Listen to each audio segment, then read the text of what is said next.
Maithili express की शानदार प्रस्तुति। ई छौरा ओ छौरा हो, ई छौरा ओ छौरा। DJ Manish Raxaul.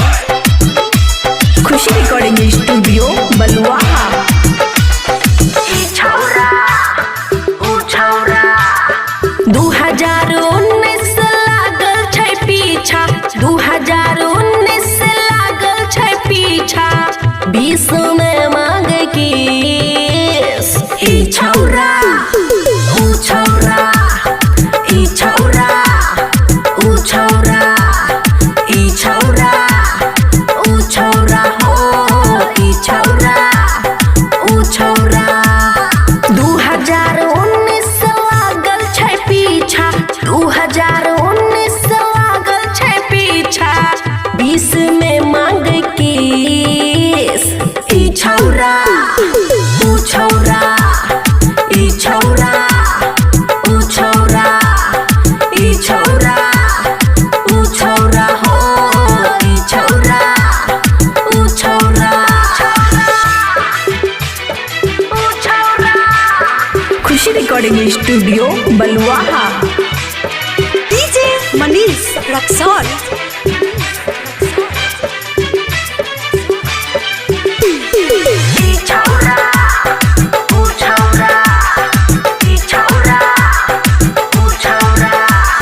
Happy new year कहे लव यू डियर कहे लव वाला ग्रीटिंग कार्ड दै छै। सीना में नहीं दिल छै, जीनाइ मुश्किल छै, अपन उ हमरा त हार्ड दै छै, हार्ड दै छै। हैप्पी न्यू ईयर कहे लव यू डियर कहे लव वाला ग्रीटिंग कार्ड दै छै।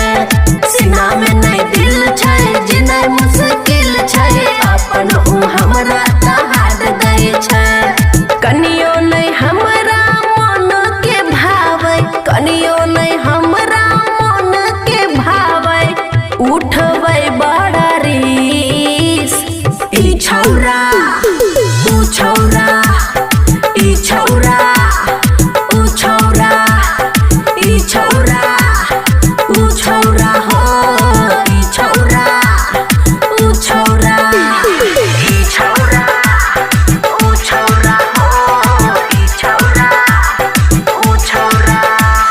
तुही हमर जान छी, तुही परान छी, कहै छी छौरी बड़ा नीक लागे छी।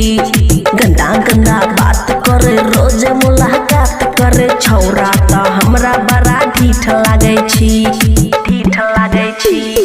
तुही हमर जान छी, तुही परान छी, कहै छी छौरी बड़ा नीक लागे छी। गंदा गंदा बात करे, रोज मुलाकात करे, छौरा त हमरा बड़ा ढीठ लागे छी।